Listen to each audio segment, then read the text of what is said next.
এখন যে লোহার বাক্সটা দেখছেন, এটি এই গ্রামের মানুষের প্রতিদিনের যাতায়াতের একমাত্র ভরসা। শিশুদের স্কুলে যাওয়া, পরিবারের বাজার করা, অসুস্থ মানুষকে চিকিৎসার জন্য নেওয়া, সব কাজই চলে এই ছোট্ট ঝুলন্ত বাক্সে জোরে। কারণ এখানে নেই কোনো সেতু, নেই নিরাপদ সড়ক, নেই নদী পার হওয়ার সুরক্ষিত পথ।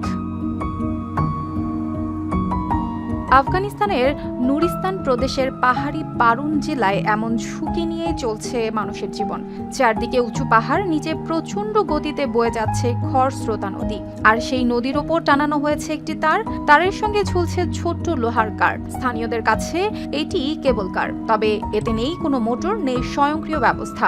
নদীর এক তীরে কয়েকজন পুরুষ ও তরুণ দাঁড়িয়ে দড়ি টানেন। তাদের হাতের টানেই লোহার বাক্সটি ধীরে ধীরে নদীর ওপর দিয়ে এগিয়ে যায়। বাক্সের ভেতরে কখনো বসে থাকে স্কুল পড়ুয়া শিশু, কখনো নারী ও বৃদ্ধ, আবার কখনো খাবারের বস্তা, জ্বালানি কাঠ কিংবা বাজারের মালপত্র নিয়ে মানুষ পার হন। নিচে তখন পানির প্রচণ্ড গর্জন, পাথরে আঘাত লেগে চারিদিকে ছড়িয়ে পড়ে সাদা ফেনা, বাতাসে দুলতে থাকে তার, সেই সঙ্গে কেঁপে ওঠে লোহার বাক্সটিও। কিন্তু ভয় পেলেও ফিরে যাওয়ার সুযোগ নেই, কারণ নদীর ওপারেই রয়েছে স্কুল, বাজার, চিকিৎসা কেন্দ্র ও প্রয়োজনীয় অনেক সেবা।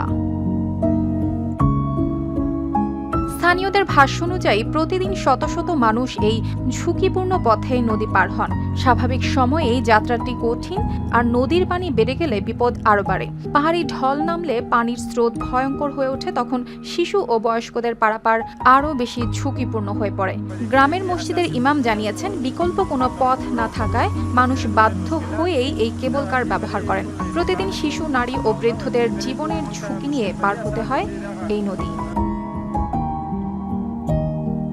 অর্পিতা জাহান, RTV।